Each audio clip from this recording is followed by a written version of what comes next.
Welcome to R&B ZOOM, where we uncover the untold stories behind the greatest legends in music history.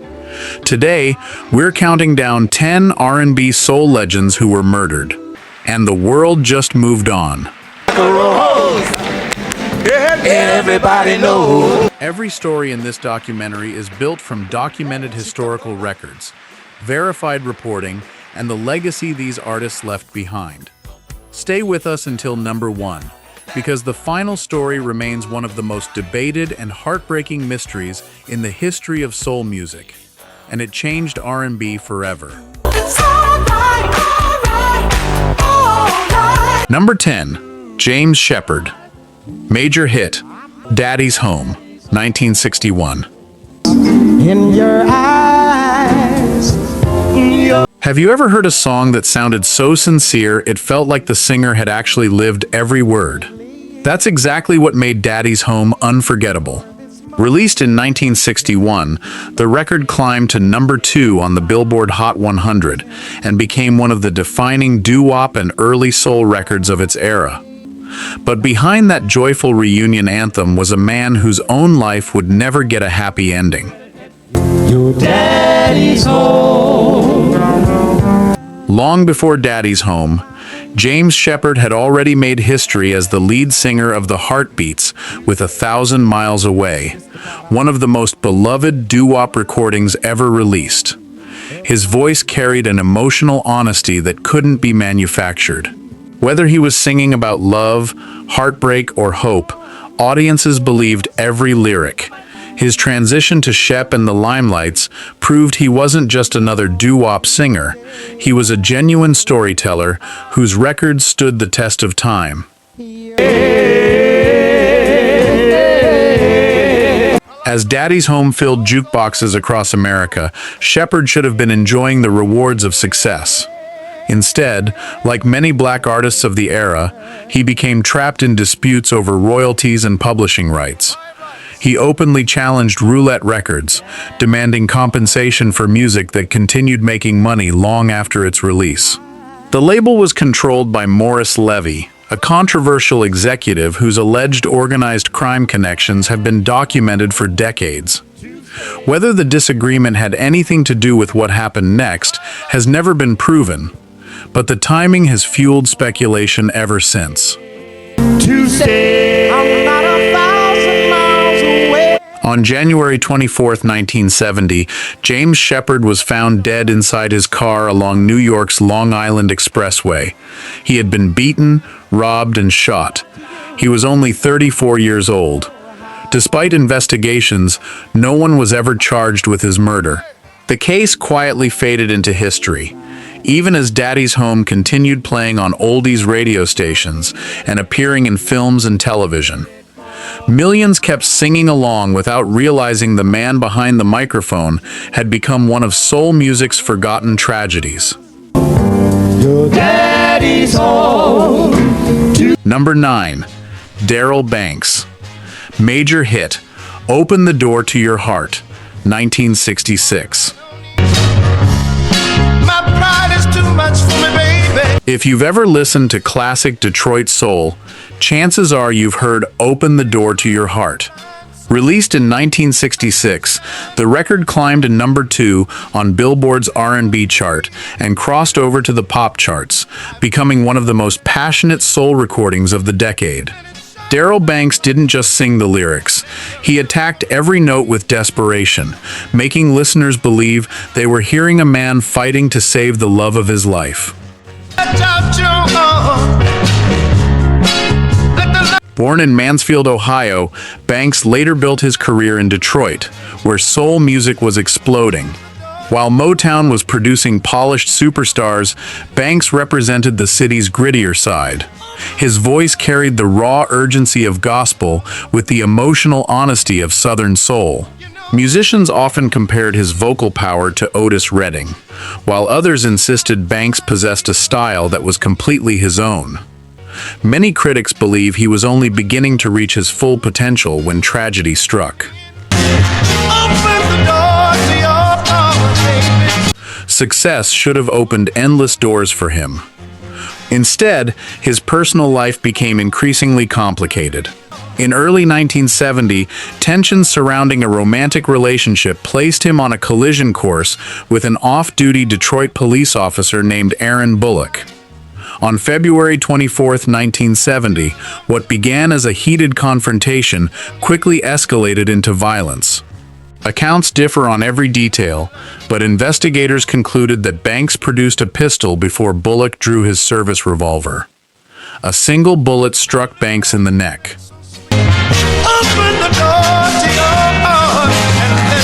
Daryl Banks died that same day at Detroit's New Grace Hospital. He was only 32 years old. His murder never generated the national headlines that surrounded other entertainers of the era. There were no massive public memorials, no television specials, and no industry-wide tributes. Yet every time Open the Door to Your Heart plays today, listeners are unknowingly hearing the voice of a man whose future disappeared in an instant.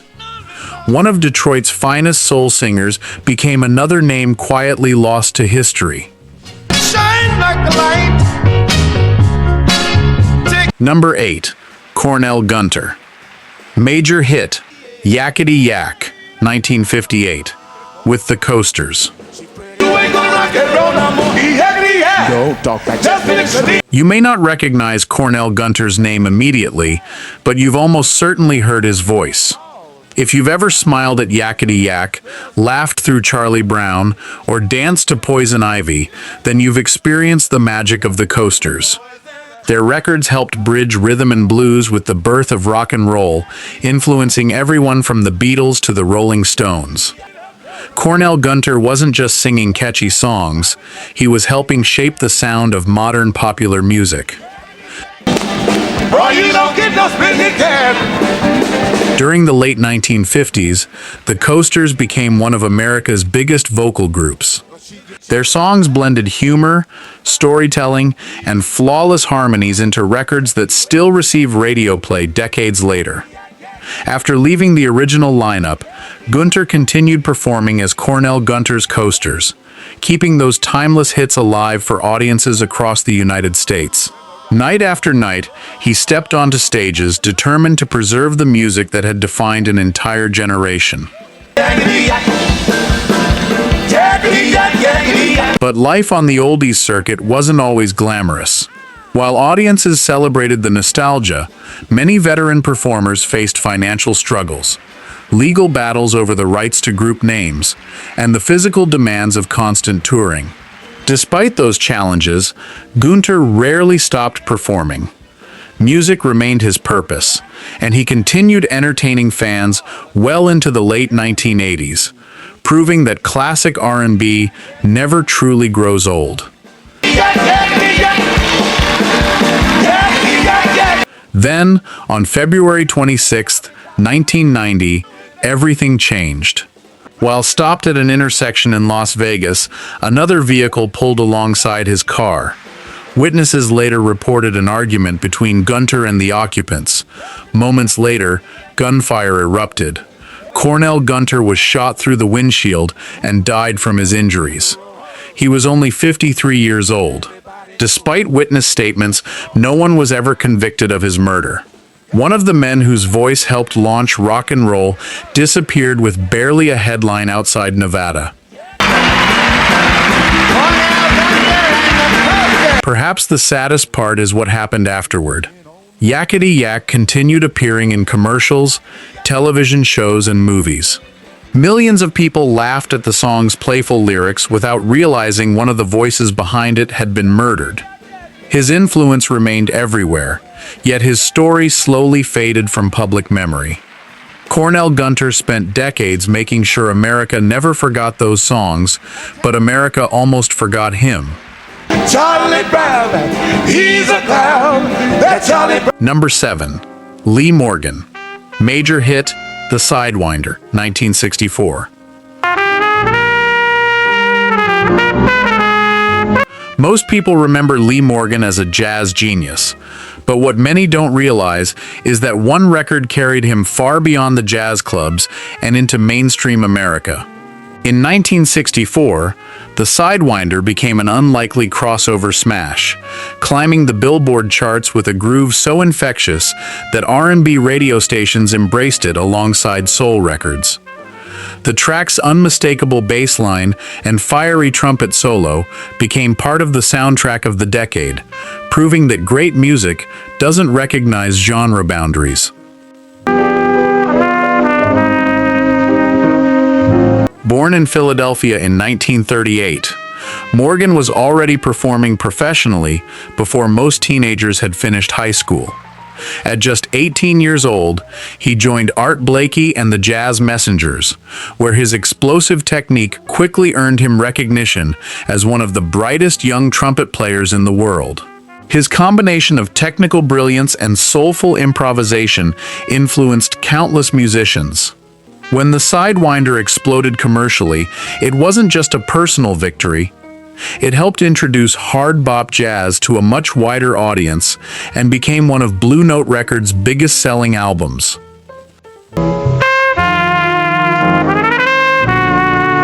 Success, however, came with devastating personal struggles. Like many musicians of the era, Morgan battled heroin addiction throughout the 1960s.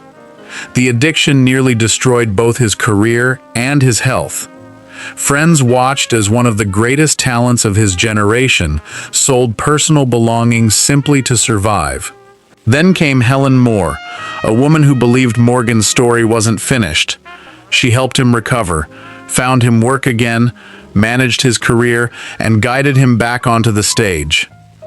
By the early 1970s, critics believed Lee Morgan was playing better than ever, and his comeback appeared complete.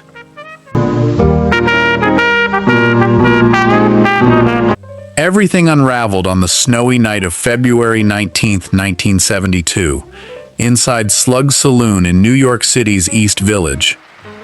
Between sets, an argument erupted between Morgan and Helen Moore after she learned he had become involved with another woman.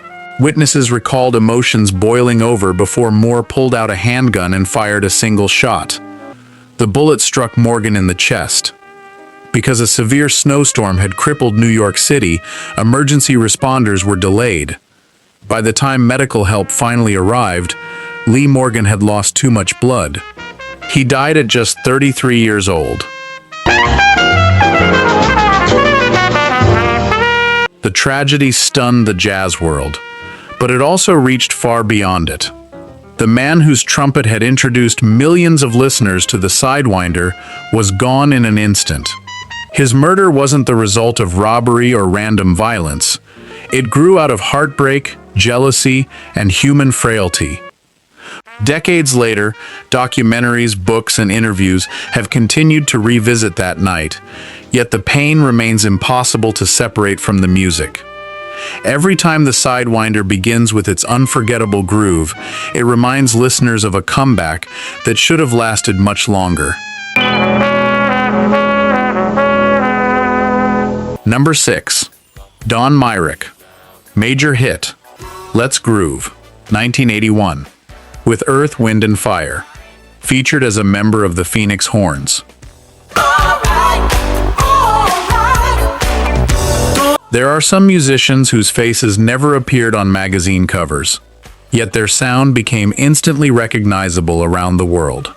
Don Myrick was one of those rare artists. The moment the horns explode into Let's Groove, Boogie Wonderland, or September, you're hearing the signature brilliance of the Phoenix Horns, with Myrick's saxophone helping define one of the greatest eras in R&B history. Millions danced to those records without ever knowing the man whose instrument gave them so much life. Born in Chicago, Myrick built his reputation as one of the finest saxophonists of his generation. By the late 1970s, he had become an essential member of the Phoenix Horns, the powerhouse horn section behind Earth, Wind and Fire. His playing added energy, precision, and unmistakable soul to some of the biggest records of the decade.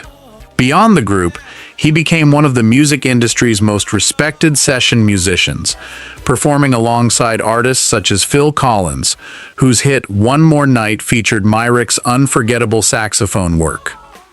Fellow musicians admired him not just for his technical skill, but for his ability to make every note feel alive. Despite his professional success, life away from the spotlight became increasingly difficult. During the early 1990s, Myrick faced serious personal challenges, including separation from his wife, health issues, and struggles with substance addiction.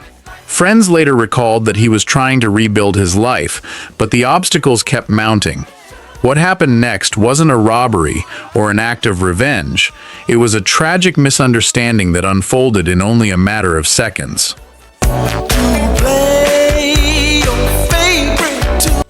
On July 30th, 1993, officers from the Santa Monica Police Department arrived at Myrick's apartment to execute a narcotics search warrant.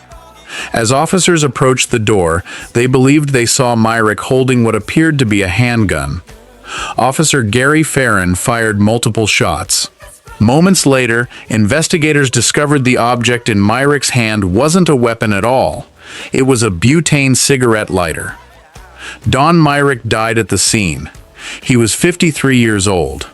An internal investigation later ruled the shooting legally justified, although his family eventually reached a civil settlement with the city.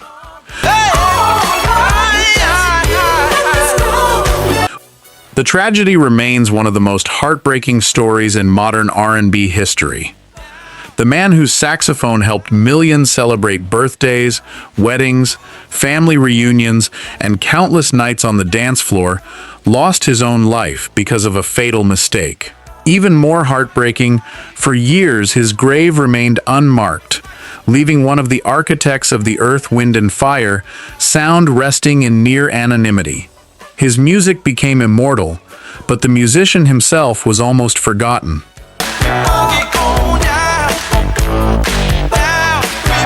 Number 5. King Curtis. Major hit, Soul Twist, 1962. And now we need a pound of fatback drum. Some musicians become stars because of their voices. Others become legends because they change the sound of music itself.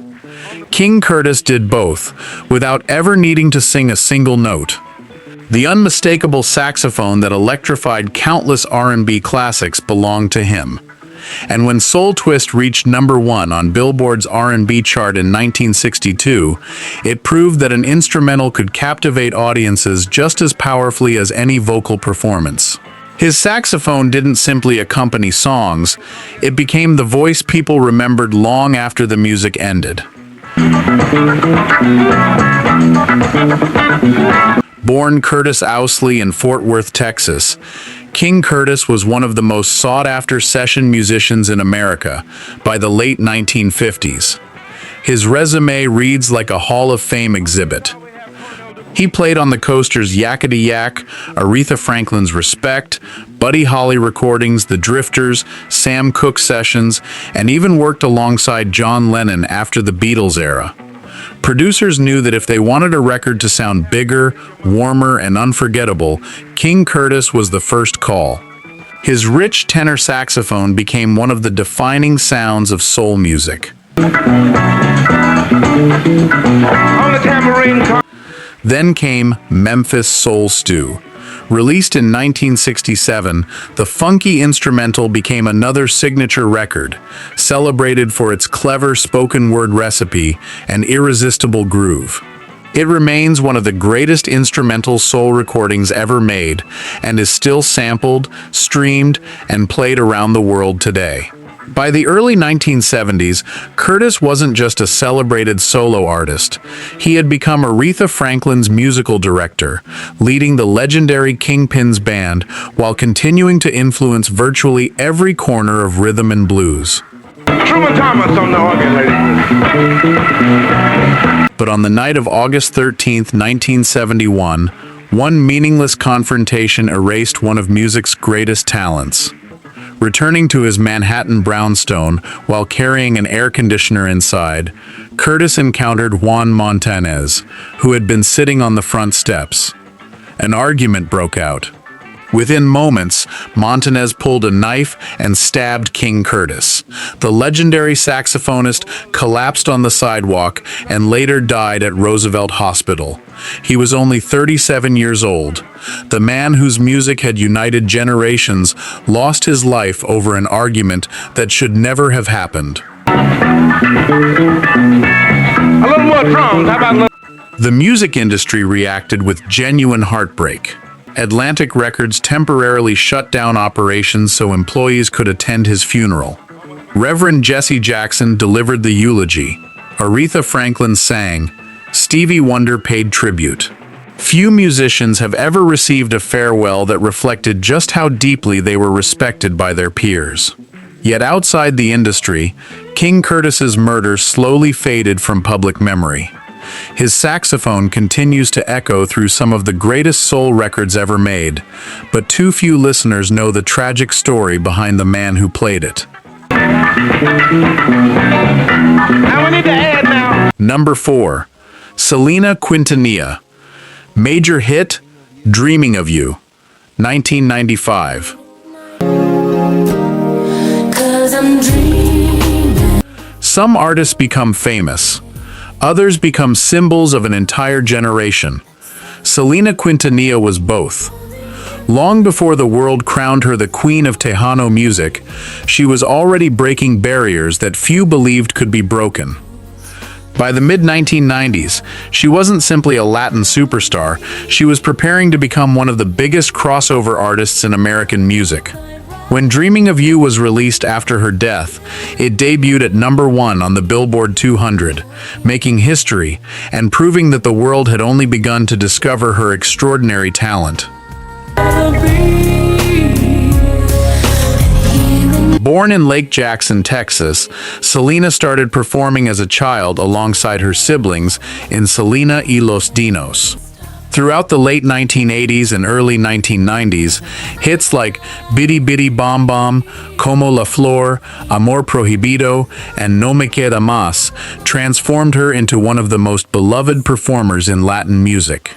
Her charisma was impossible to ignore.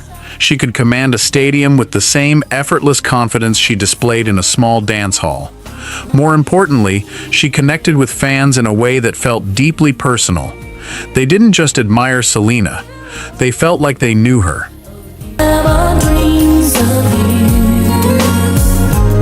By 1994, Selena had won a Grammy Award for Best Mexican American Album, becoming one of the youngest artists ever to receive the honor. Record executives saw something even bigger ahead. She had begun recording her first English-language album, believing it would introduce her music to millions of new listeners around the world. Songs like I Could Fall in Love and Dreaming of You showcased a voice that blended pop, R&B, soul, and Latin influences so naturally that critics predicted she would become an international superstar. The future looked limitless. Everything changed on March 31st, 1995. Selena traveled to a Days Inn motel in Corpus Christi, Texas, to confront Yolanda Saldivar, the president of her fan club and manager of her boutiques, over evidence of financial embezzlement. During the meeting, an argument erupted. As Selena attempted to leave, Saldivar pulled a .38 caliber revolver and shot her in the back. Despite being critically wounded, Selena ran to the motel lobby, identified her attacker to staff members, and collapsed. Doctors fought to save her, but she died from massive blood loss at just 23 years old. Unlike many artists on this countdown, the world did stop. More than 60,000 fans attended her public memorial. Radio stations suspended regular programming. Newspapers across the globe carried her story on their front pages. Yet the tragedy still left an unbearable question. What would Selena have become if she had lived? Her posthumous English-language album fulfilled the promise everyone had seen, but only after she was gone. 3 decades later, her influence continues to grow, and every note of Dreaming of You reminds listeners that one of music's brightest futures was stolen before it had the chance to fully unfold. Number 3. Al Jackson Jr. Major hit, Green Onions, 1962, with Booker T and the MGs. There are drummers, and then there are drummers who change the DNA of popular music. Al Jackson Jr. belonged to the second category. Every time Green Onions comes through a speaker, you're hearing one of the greatest rhythm sections ever assembled. Released in 1962, the instrumental became a worldwide hit, reaching the Billboard charts and helping define the signature sound of Stax Records. Its groove was so perfect that musicians still study it more than 60 years later. But behind those effortless beats was a man whose influence stretched far beyond a single record. Born in Memphis, Tennessee, Al Jackson Jr. became the heartbeat of Booker T and the MGs, the legendary house band for Stax Records. While most listeners recognize the singers standing at the microphone, Jackson was quietly building the foundation beneath them. His drumming-powered classics by Otis Redding, Sam and Dave, Wilson Pickett, Carla Thomas, Albert King, and later Al Green. If Motown had the Funk Brothers, Stax had Al Jackson Jr. Producers often joked that if Jackson couldn't make a record groove, nobody could. His timing was so flawless that fellow musicians nicknamed him the Human Timekeeper. As the 1970s arrived, Jackson had become one of the most respected musicians in America. He wasn't simply keeping time. He was producing records, arranging sessions, and mentoring younger artists. Even after Stax Records began struggling financially, his reputation never faded. In fact, 1975 looked like the beginning of a new chapter. Booker T and the MGs had agreed to reunite, and fans were eagerly anticipating fresh recordings from the group that had helped shape Southern soul music. It seemed as though one of soul's greatest architects was preparing for an extraordinary comeback. But tragedy had already begun creeping into his personal life. In July 1975, Jackson survived a shooting at his Memphis home involving his wife, Barbara Jackson. She claimed self-defense, and prosecutors ultimately dropped the charges. Friends hoped the frightening incident would encourage him to distance himself from the turmoil surrounding his private life. Instead, only a few months later, on October 1, 1975, Jackson was found inside his home on Central Avenue in Memphis, shot multiple times in the back. He was just 39 years old. Authorities arrested several suspects over the years, but conflicting testimony and unanswered questions prevented the case from ever being fully solved. The music world lost far more than a drummer that day. It lost the man whose groove helped define an entire generation of soul music. Every snare hit on Green Onions, every heartbeat behind Hold On, I'm Comin', every subtle rhythm on Otis Redding's greatest recordings still carries Al Jackson Jr.'s fingerprint. Yet outside musicians and devoted soul fans, his name is rarely spoken with the recognition it deserves.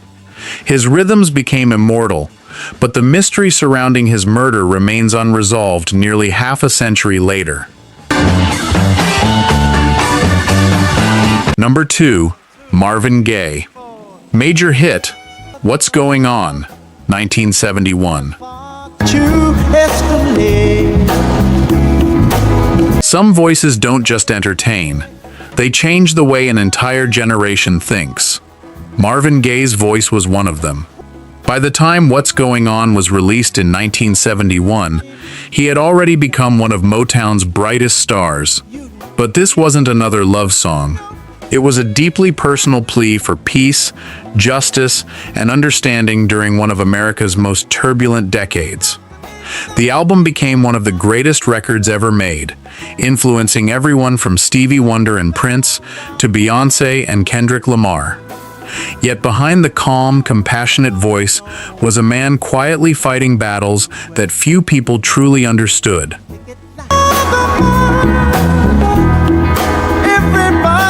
Born in Washington, D.C., Marvin Gaye rose through the Motown ranks during the 1960s with timeless classics like How Sweet It Is to Be Loved by You, I Heard It Through the Grapevine, Let's Get It On, and later, Sexual Healing. His smooth tenor, emotional honesty, and fearless songwriting transformed R&B forever. Unlike many artists of his era, Marvin refused to remain inside the safe boundaries of commercial music. With What's Going On, he tackled war, poverty, police brutality, environmental destruction, and racial injustice. Subjects that record executives initially believed would destroy his career.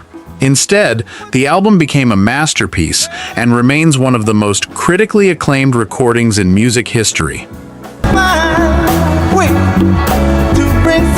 Despite his enormous success, Marvin's private life was unraveling. Financial problems forced him into tax exile in Europe. His marriage ended in divorce. Years of drug addiction and depression left him emotionally exhausted. Although Sexual Healing brought him back to the top of the charts in 1982 and earned him his first Grammy Awards, those closest to him noticed that fame had not healed the pain he carried inside. When he returned to live with his parents in Los Angeles, tensions inside the household grew increasingly volatile. Arguments between Marvin and his father became frequent, emotional, and sometimes physical. On April 1, 1984, just one day before his 45th birthday, another argument erupted inside the family home. Marvin stepped in to protect his mother, Alberta, during a confrontation with his father, Marvin Gaye Sr. Moments later, his father walked into his bedroom, retrieved a .38 caliber revolver, ironically, a gun Marvin himself had previously given him as a gift, and fired 2 shots. The first bullet struck Marvin in the chest and proved fatal. One of the greatest voices in music history died on the floor of his childhood home. The tragedy shocked the world because it wasn't the act of a stranger, a robber, or an obsessed fan. It was a son killed by his own father. Will it end? When will people? The legal outcome only deepened the heartbreak. Marvin Gaye Sr. was charged with murder, but medical testimony revealed he suffered from a brain tumor and other health issues. The charge was reduced to voluntary manslaughter, and he received a suspended sentence with probation, never serving prison time. To this day, the death of Marvin Gaye remains one of the most devastating family tragedies in entertainment history.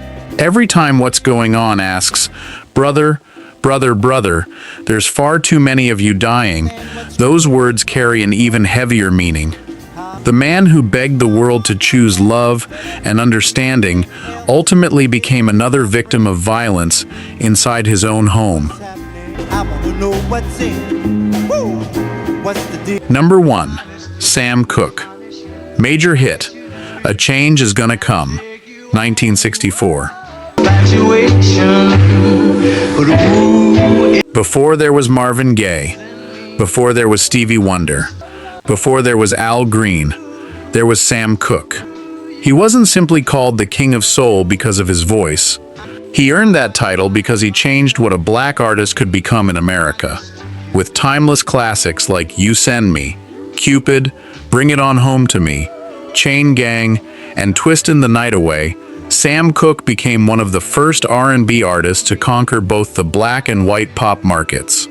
But it was one song, A Change Is Gonna Come, that transformed him from a superstar into an icon whose voice would echo through history long after his death. released in December 1964, shortly after Cooke's death. A Change Is Gonna Come wasn't just another hit single. Inspired by his experiences with racial discrimination, including being turned away from a whites-only motel in Louisiana, and influenced by the civil rights movement, Cooke poured his hopes, fears, and frustrations into the song. Although it wasn't a major commercial success during his lifetime, it became one of the most important songs ever recorded. Civil rights leaders embraced it as an anthem, and generations of artists, from Aretha Franklin to Beyoncé, have paid tribute to its enduring message of resilience and hope. But Sam Cooke's greatest revolution wasn't only happening inside the recording studio. Unlike many entertainers of his era, Cooke understood the business side of music. He owned publishing rights to his songs, co-founded SAR Records, invested in music publishing, and encouraged fellow black artists to build wealth through ownership, instead of simply signing away their rights. He regularly met with influential figures including Malcolm X, Muhammad Ali, and Jim Brown, discussing economic independence and the future of black entrepreneurship. At just 33 years old, Cooke wasn't merely changing music. He was positioning himself to change the industry itself. Then came the night of December 11th, 1964. According to the official investigation, Cooke checked into the Hacienda Motel in Los Angeles with a young woman named Elisa Boyer. She later claimed Cooke assaulted her before fleeing the room with some of his clothing. Wearing only a sports coat and shoes, Cooke reportedly pursued her and eventually forced his way into the motel office, believing she was hiding there. The motel manager, Bertha Franklin, stated she feared for her life and shot Cooke once in the chest before striking him with a broomstick during the struggle. The Los Angeles County coroner ruled the death justifiable homicide, and the official investigation closed within days. Yet almost immediately, questions began to surface. Friends and family struggled to accept the official account. Etta James, who viewed Cooke's body before the funeral, later wrote that his injuries appeared far more severe than she expected, describing extensive facial trauma that fueled speculation about what truly happened. Others questioned why the investigation ended so quickly, why witnesses weren't examined more aggressively, and whether Cooke's growing influence in the music business had made powerful enemies. Over the decades, books, documentaries, and historians have revisited the case repeatedly. Despite countless theories, including allegations of conspiracy, no credible evidence has ever overturned the official ruling, and historians continue to distinguish documented facts from speculation.